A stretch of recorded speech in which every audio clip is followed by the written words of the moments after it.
Assalamualaikum warahmatullahi wabarakatuh. Tabi pun pemirsa, kembali lagi bersama saya Desta Putri di edisi Baca Koran. Pemirsa, informasi terkini dilansir dalam newspaper.doi.id dengan headline Gerak cepat, Polres Sampurna amankan pelaku pembakar terhadap gudang ATK kantor pajak Kota Bumi. Dari Lampung Utara melaporkan, Polres Lampung Utara melalui Satreskrim bergerak cepat menangkap pelaku pembakaran gudang ATK milik kantor pajak Kota Bumi. Pelaku yang diamankan seorang mantan satpam kantor tersebut berinisial ARH 38 tahun, warga Jalan Ahmad Alkuan, Gang Serikandi 2, RT RW 0306, Kelurahan Rejosari, Kecamatan Kota Bumi, Kabupaten Lampung Utara.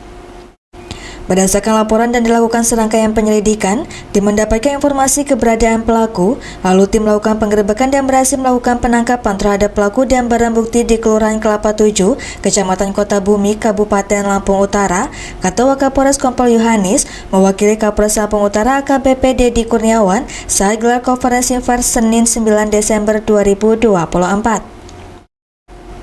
Kemudian, Kasat Reskrim AKP Steboyo menjelaskan, tersangka merupakan mantan pegawai Satpam Kantor Pajak Kota Bumi, di mana pelaku melakukan pembakaran di gudang ATK di kantor tersebut dengan mengumpulkan tisu kertas kemudian dibakar. Pelaku nekat membakar gudang tersebut karena sakit hati karena sudah dipecat dari kantor tersebut, ujarnya. Kemudian juga, tersangka ini mengambil barang yang diduga milik negara yang berada dalam gedung kantor pajak, terutama di bagian umum dan pemindahan internal kepegawaian.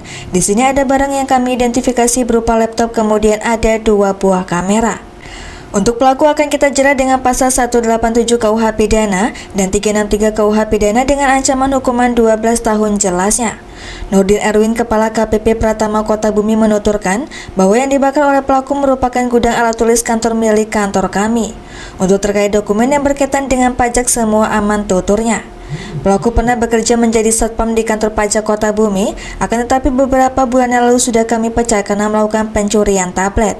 Kami juga mengucapkan terima kasih kepada Kapolres Lampung Utara dan jajaran yang mana telah cepat berhasil mengungkap kejadian ini dan berhasil mengamankan pelaku. Terima kasih jajaran Polres Lampung Utara atas kesigapan dalam mengungkap kasus ini, paparnya. Baik pemirsa, kita balik ke informasi selanjutnya yang dilansir dari tanggamus.doi.id dengan headline Maksimalkan peran orang tua cegah stunting, Pemkab Tanggamus gulirkan genting. Persoalan stunting masih menjadi isu utama, menjadi pembahasan sejumlah daerah tak terkecuali Kabupaten Tanggamus. Berbagai langkah dan cara dilakukan guna mengentaskan stunting, salah satunya dengan menggelar sosialisasi pelaksanaan gerakan orang tua asuh cegah stunting. PJ Bupati Tanggamus Mulyadi Irsan dalam sambutannya menyampaikan, sosialisasi genting merupakan salah satu langkah untuk melakukan pencegahan dan penurunan angka stunting di Tanggamus. Walau angka stunting saat ini telah menurun di angka 14,25% tahun 2024, hal itu artinya menunjukkan penurunan sebesar 2,85%, sebelumnya di tahun 2023 di angka 17,1%. Namun kita terus berupaya agar angka ini terus menurun di bawah 14,0% sesuai target pemerintah, kata PJ Bupati. Diakui PJ Bupati, persoalan stunting menjadi tantangan serius dihadapi pemerintah dan berdampak pada pembangunan bangsa tidak terkecuali di Tanggamus. Melalui genting ini, kita ingin memperkuat peran serta masyarakat, utamanya orang tua asuh, menjadi bagian aktif untuk mencegah stunting. Gerakan genting adalah langkah nyata Pemda melibatkan seluruh elemen memberikan perhatian khusus kepada anak-anak yang rentan terhadap stunting, jelasnya. PJ Bupati berharap melalui peran orang tua asuh baik berupa pemenuhan gizi, pendampingan kesehatan, serta pendidikan kepada anak dari keluarga kurang mampu, maka pencegahan stunting akan semakin optimal. Melalui gerakan ini, kami berharap masyarakat tidak lagi memandang pencegahan stunting sebagai tanggung jawab pemerintah semata, melainkan sebagai tanggung jawab bersama, ujarnya.